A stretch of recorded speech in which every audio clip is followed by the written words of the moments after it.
Okay, looks like it's time to get started. All right, thank you everyone for joining our live lecture today. My name is Isaac and I'll be the lead instructor for the lecture. And today's topic is going to be Front-End Foundations Part 2. So what that means is this lecture will cover the second half of the Front-End Foundations curriculum. So if you're in that section, this is the lecture for you. A couple things to mention before we get started today. The first one being is that we are going to be stopping periodically throughout this lecture to open the floor for questions. So we just ask that you wait until those designated times to ask them. As well, we also are recording this lecture. So once we're done here, we're going to be posting it on our YouTube channel. We're going to make that link available to you on your student dashboard. So getting started, the two main topics we're going to be focusing on today are going to be jQuery and Bootstrap. Okay, so let's first talk about jQuery. Okay, so jQuery is a JavaScript library designed to simplify the client-side scripting of HTML. Okay, and so to find the documentation for jQuery, you can go to jQuery.com. Okay, so to be able to work with jQuery, we're going to need a base project to work with. Okay, so let's go ahead and let's head to our desktop. And I'm going to go ahead and I'm going to open up a new project on my desktop. Okay, so I'll go ahead and make a directory. I'll call it Front-End Foundations. And then we'll go ahead and we'll open up Front-End Foundations inside our text editor. Okay, so we'll go open Front-End Foundations. Okay, now we have that going in Visual Studio. Let's go ahead and add an HTML doc. And I'll call mine index.html. And we'll add that right to the root. Okay, and so we'll have a parent HTML element followed by a head and a title. We'll just call this Front-End Foundations. From here, we'll have a body. This will be all of our visible content. So let's just say hello world for now. And we save all. And we copy the path of our index here. And we can go on over to our browser. And then from here, let's go ahead and paste that path in our browser bar here. We can see that gets rendered. Okay, so we know that's working correctly. Okay, so let's go ahead and first go over the jQuery library symbol. Okay, so whenever we're working with jQuery, this $ is going to represent the selector for jQuery, and it's going to allow us to target HTML elements and perform actions on those elements. Okay, so to have access to the library, we've got to bring in the jQuery script. Okay, and then we got to link it to our custom script. So within my root, I'm going to create a custom script called app.js. And this is where we will write our custom jQuery code. And then I will link that at the bottom here in a little section called app scripts. And let's put a script with a source pointing to app.js. So it loads that in. From here, we need to bring in jQuery, okay, with a script as well. And so today I'm going to be using a CDN. And a CDN is simply going to point to a file which is stored and hosted in a cloud. Okay, so I'm going to use cdnjs.com and I'm going to find jQuery. Oops. If I could spell it, goodness. There we go. Okay, so as you can see, it has the link here. So I'm just going to copy that. And then from here, I can go ahead and I'm going to put jQuery to load in before my app.js. Okay, so the source will point to this live hosted file right here. Okay, so to make sure that's loading in correctly, we can save all. And then if we go to our browser, we'll inspect, go to the network, and then we can refresh. We can see that's loading in our HTML doc, as well as it's loading in jQuery library and our custom app.js script. Okay, so now we know that's loading in. We can now go to our app.js and we can console log the $ symbol. Okay, and we're going to see that it has a given functionality to it. So we save all and we refresh. Okay, and as we can see, it is corresponding with the jQuery library. Okay, and so once we target a specific element using this selector, we can then run a series of methods. Okay, and as you can see, they get listed here in the docs. And all these methods do various different things. Right? So Now we've gone over how we can select. With that, let's go ahead and talk about the different kinds of selectors. Okay, we got ID selectors, which are used to target an element by its ID attribute, and a class selector, which is used to target a group of elements with the same class name. Okay, so let's go ahead and create an ID and class selector to change the color of the HTML element to blue on page load. Okay, so how we can do this is we can go ahead and we can target the document, okay, and we can use the ready method. The ready method will produce this callback function, at which time we can run script. The reason we want to do this is because jQuery relies on this document to be loaded in to execute its various methods. So if we try to execute jQuery before it's loaded in, we're going to run into problems. So now we've got that loaded in. What we can do from here is let's go ahead and let's set up an ID to target this element and change its color to blue when the page loads. So I'm just going to call this element greeting, and we'll come back to our app.js. And to target it, I'm going to use the $ to select it, okay? And then to select an ID, we simply need to reference a hashtag and then the ID's name, which is greeting, okay? And now I can take this and I can assign it to a variable and store it for later use. So I'm going to go ahead, I'm going to say let, and we will say greeting equals greeting. Okay, and then I can use a CSS method to update and manipulate its style to blue. So I'm going to go ahead and do that now. I'll say greeting.css, and we'll pass in color equal to blue. Okay, so let's save all, and let's go back to our script, refresh. We can see that it is loaded in the color blue. You might also notice we don't have any CSS files to speak of, right? So using jQuery, we've successfully manipulated this style with a simple CSS method.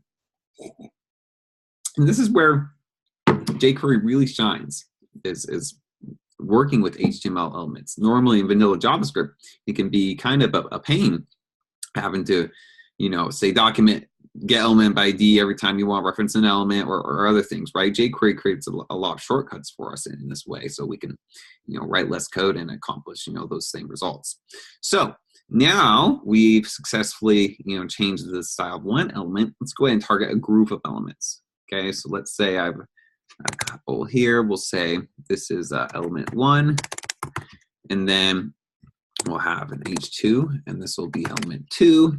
And then we'll have an H3, and this will be element 3. Okay, so now we'll assign them all a class, and I'll call this class color blue. And let's go ahead and assign all of these couple other elements the same class. From here, we head back to our app.js, and it's the same kind of approach, right? So when the document loads, we're going to create the variable, I'll call it group, and I'll make it equal to $, and then we use a dot to target the class, which is color blue. Okay, so now this variable represents that group of elements. I can use the same CSS method, so I can say CSS, I'll change the color of those elements to blue. Okay, so we save all. Now when it loads, it should update all the colors for us. And so we refresh, you can see that we have 3 elements and they are all colored blue. Okay, and this once again using these ID and class selectors, and that's how you can target one element or a group of elements, just depending on what you want to do. Okay, so you're going to notice it's very commonplace for jQuery to show up in modern design libraries. A lot of design libraries use jQuery because it's so good with working with element manipulation that most people don't want to reinvent the wheel. jQuery does just such a great job at it already. Okay, so that being said, let's go ahead and let's continue to talk about jQuery's click event.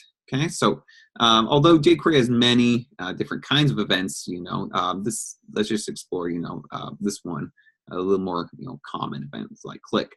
And in its simplest context, it just executes a callback function when the element in question is clicked. So let's go ahead and set this up with a button, okay? So I'm going to go ahead and I'm going to put a button in the body, and we'll go ahead and we'll say click me button, and then we'll give an ID which will be equal to my button. Okay, so now to target this within our script here, we can go ahead and start off by targeting the document, and then we'll use the ready method to run a callback function. And once the document's loaded in, then we will target this element by its ID. So let's say let button equals bling hashtag my button. Okay, and then I'll add the event listener click by saying button.click, which accepts a callback function, at which time we can throw up maybe a simple alert. Okay, and we'll say hello. Okay, so to see in action, let's save all, and let's refresh our browser. And we click on the button, we can see that it runs this callback event. Okay, and that's how we can work with events in jQuery. All right, so moving on forward, let's talk about how we can extract values from input fields. Okay, so let's say whenever we click this button, we want to take a value from an input field and then console log it. Okay, so we'll go ahead and we'll take that approach by first setting up an input. Okay, so I'll say input, and I'll give it an ID equal to my input, and go ahead and we'll have a placeholder here for greeting. Oh, not pattern. Placeholder for greeting, and we'll go ahead and change this to submit. Okay, so now we have different elements with different IDs. We can now target the second element here. So we got the button, and we'll target the input by saying bling hashtag my input. Oops. Okay, and then when the button is clicked, run the callback function here. And this callback function is going to take the value of the input by using the val method provided by jQuery. So I will console log the value by saying console log input.val invoke. Okay, so to see this in action, let's save all. And we go back to our browser and we refresh. Okay, we enter a greeting. We'll say maybe hello world, submit. We can see it takes the value and it prints it out to the console here. So let's do that one more time. Maybe say, hey there, different kind of greeting, submit. And as you can see, it updates dynamically based on the actual value of the input.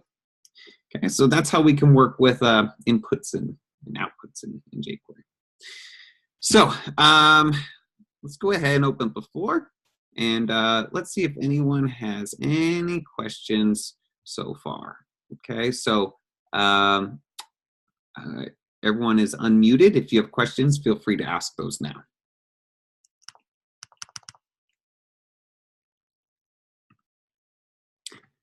No, so far. No?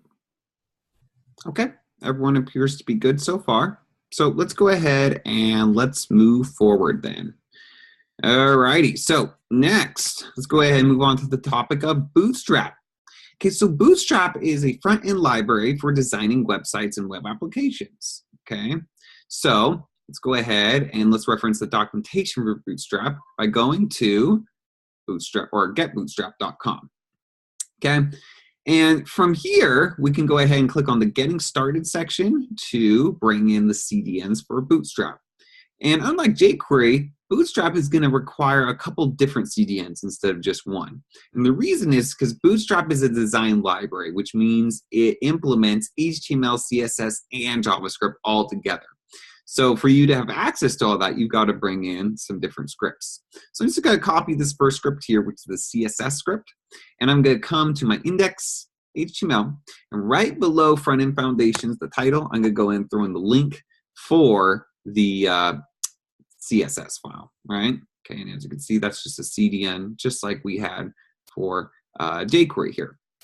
Okay, next you'll notice that we have 3 scripts we got to bring in. First one is jQuery, which we already are familiar with from rigging it in here. The second script is called Popper.js, and that's just to allow a specific animation inside our components. And then we have the final script, which is the main core Bootstrap JS library, and that allows for all of our other animations and moving parts. So I'm just going to copy all 3 of these, and I'm going to paste those right above my custom app.js script. Okay. So to make sure they're loading in correctly, let's save all. Let's go to our browser. Let's go to network, and we refresh. Okay, and as we can see, everything has loaded in successfully. Okay, so let's first start talking in reference to Bootstrap about the grid layout. Okay, so a grid layout is a structure in which the web page is divided into major regions. Okay, and those regions are referred to as a row, which is the parent wrapper for columns, and a column, which is the number of sections you'd like to choose out of the possible 12 per row. So whenever you think of a grid system, just kind of try to imagine like an Excel spreadsheet, something like that, where you've got, boxes, and that's very much what we're working with here. Okay, so if we go to Bootstrap, we can see that they have a layout section, and in layout, they mention a grid. Okay, and as we can see, the grid references different sections of the page. So if we're looking at the whole Bootstrap page here, we can see that this is kind of one section here, and this is a middle section, and this is another section, right? And so they accomplish this look by using a grid system, okay? And so as you can see here, they have 3 columns, and so those each are going to take up around 33.33%, right? It just mathematically adds up, dividing by 12. So that being said, we can also set up our grid to be responsive and change depending on the size of the screen. Okay, so that makes for really great responsive websites. So let's go ahead and let's take a moment just to copy this simple example here, and let's paste it right on in the body. Okay, so we save all, and we refresh. Okay, and as we can see, we're getting separate sections of the page, right? And because we got a couple rows stacked on top of each other, that's why, we're getting 2 different layers, okay? And as you notice, those stay consistent with, the width of the page, okay? So that's how we can set up a grid system. And, depending if you want it to, look like this, or maybe, you want it just to be maybe, more one single column, something like that, it's really up to you. That's kind of a preference thing. So next, let's talk about the different components you can use in Bootstrap.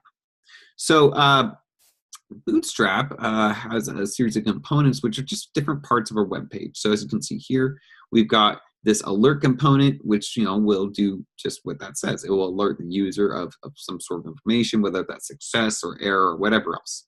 Okay, so let's just copy these, and we can paste them on in our browser.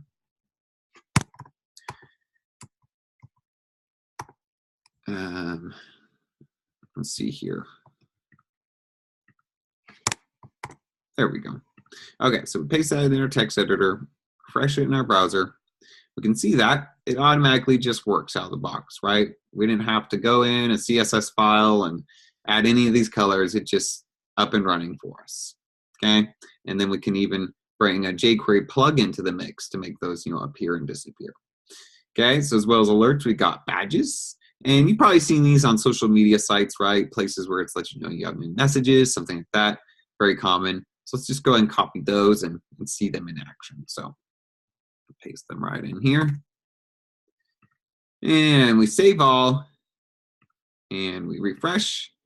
Now, as we can see, just like that, we have up and running badges. Okay, Breadcrumbs, next. As you can see, they are just, kind of like we see here, right? Keeping track of where we are visiting in the nav bar. Buttons, these are pretty self-explanatory, right? They allow the user to, click and run specific events. But, they really cover all your bases design-wise. You got, these nice solid buttons. You also got, monotone. You've got, outline buttons, large, small, block level buttons, right? So you really don't have to do much custom coding yourself. They really make it an easy plug-and-play framework. So let's just go ahead and copy, this first example here and plug it right into our app. So we save all, and we go to refresh, and we can see we're getting, these links set up nice and easy for us, buttons, okay? So next, we have button groups. And this is what you want, buttons that maybe are right next to each other, right? No spacing, nothing like that. So let's go ahead and throw a button group in the mix, okay? Save all.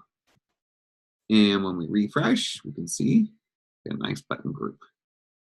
No styling on our part required.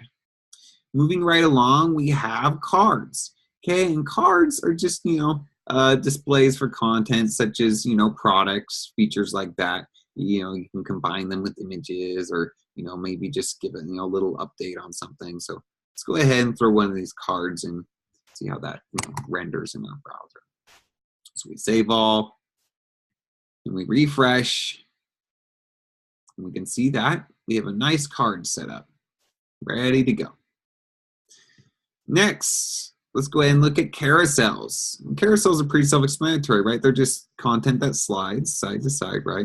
Usually, different images, of such. But then you can add different configuration buttons, such as, styling of, information that's displayed, the speed or rate at which the intervals are running, things of that nature. So it really lets you get customized with, these different, carousel features. Next, we got collapse. And this is pretty self-explanatory, right? You got hidden content that is then shown based on this, little collapse action here. So all these animations, these movements you see are all, based on, jQuery, right? And that's how, why Bootstrap is using jQuery, right? Because it's so good at, manipulating and updating things in the DOM. So we can go ahead and we can paste that right in, and we can refresh, and we can see just like that, we've got nice collapsible content ready to go. Moving right along, let's look at drop downs. Okay, so we've all kind of seen drop down before, right? Simply where you just, click on a button, it provides you with basically other options in a list-like format. Okay, and as you can see, they've got, lots of different ways you can, present it and different sizing, colors, all that kind of stuff. So let's go ahead and let's copy just this first example here, and let's plop this right on in. So we save all, go back to our browser, refresh, and as you can see, we have a drop-down button ready to go. Alrighty, so next let's look at forms. Okay, so forms, they go from, a simple login form to maybe a little bit more complex controls, such as, a different number selection, text areas, you got file uploads, small, medium, large forms, drop-down lists, disabled forms, inline forms, right? Radio buttons, checkboxes, they really just cover everything you need. And all you have to do is come in here and choose, the specific markup you need and, plug it into your particular interface. So I'm just going to do this simple login form here, right? So I'll copy that, paste it right on in like so, save all, and refresh my browser. As you can see, my inputs light up, right? Everything is, labeled for me, all that good stuff. And I don't have to worry about doing it that from scratch. Next, we got input groups. And these are, normally seen inside forms, right? Just add a little more context to inputs, right? maybe a dollar sign, right, for money, or at.com for email, whatever else, right? Kind of list, just little helpers. Let's go ahead and see how those look. Render on up in our browser. Refresh, and as you can see, we've got a nice little form that has form groups in it set up to allow input control.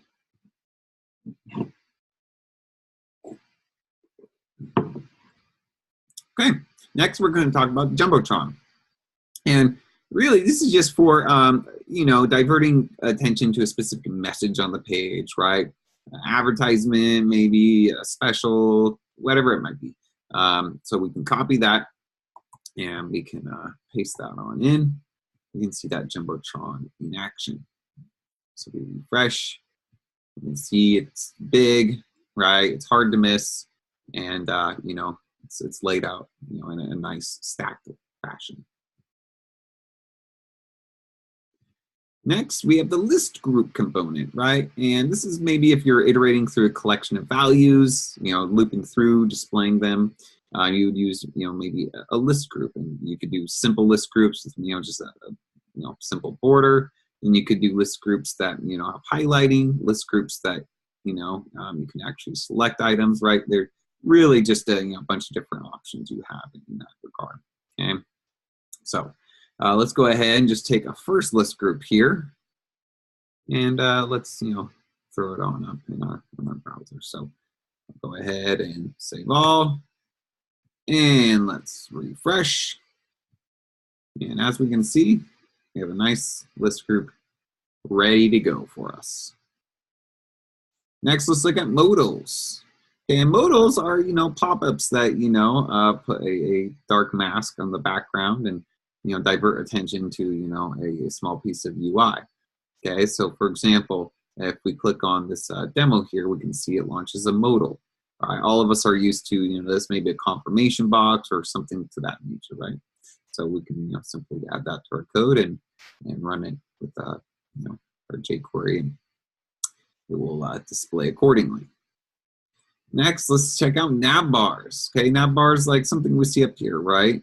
To where it has, horizontal content, and we can simply change this out for our own intents and purposes, right? So let's just go ahead and copy what we got here, and let's throw it on in here. Save all, and let's refresh our browser. Okay, and as you can see, I got a nice looking nav bar here, ready to go. No work needed on my part. Next, let's look at pagination. Okay, so pagination is like if you got database results, and maybe you got thousands of them, right? You don't want to display thousands on the page at once, right? You only want to display groups of 100 or groups of 10, whatever that might be. You would have these, little paginator buttons that would, allow for that. So let's just go and copy those, and let's see those in action here. So we save all, and we refresh our browser. You can see that these are ready to go out of the box. Okay. Next, we got popovers. Okay. And this is very self-explanatory, right? This just pops over our button, right? And we can do on top, right, left, bottom, right, just kind of a little message to the user, maybe about the action that it's running or something to that nature. Next, we got progress, and this, pretty self-explanatory. If you're loading in content, you can display, different ports of progress based on, where it's at in the load. And not only can you, specify color, but you can do height and, width, and also, style as far as animation or static, right? They really just give you lots of options to work with. Let's go ahead and let's just copy, something simple like this nav bar or load progress bar here. And let's save all, and let's refresh. As you can see, it appears like so. Next, let's look at Scroll Spy. And Scroll Spy is just when it watches the content on the page and it updates the nav bar accordingly. So you'll notice in this example, right? When we scroll down, right, the nav bar is updating based on the content which we're scrolling over, right? Spine. And finally, we got the tooltip components. And these are very similar to popovers, except, we simply hover over them with our mouse, and you don't have to click, and it'll display that message, slightly smaller and, not so 3D in that way, but you get the basic gist. It kind of just gives you a tip on what that button does. Okay, so by combining the grid layout along with all these components, you can scaffold together beautiful looking websites in no time at all. And the great part is you don't have to worry about spending hours, weeks, months on your design. You can just worry about the functionality of your program and leave the design up to Bootstrap, where you just kind of plug in these different parts of the components where you see fit, and then you add the functionality from there. So that being said, let's go ahead and let's open up the floor one more time, see if anyone has any last questions today. Okay, so the floor is open. If anyone has questions, feel free to ask those now.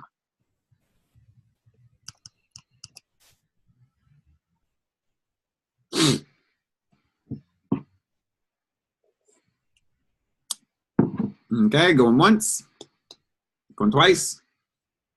All right, sold. We're out of here. So no one has any questions. If that's the case, thank you everyone for stopping by. Have a great day and happy coding out there.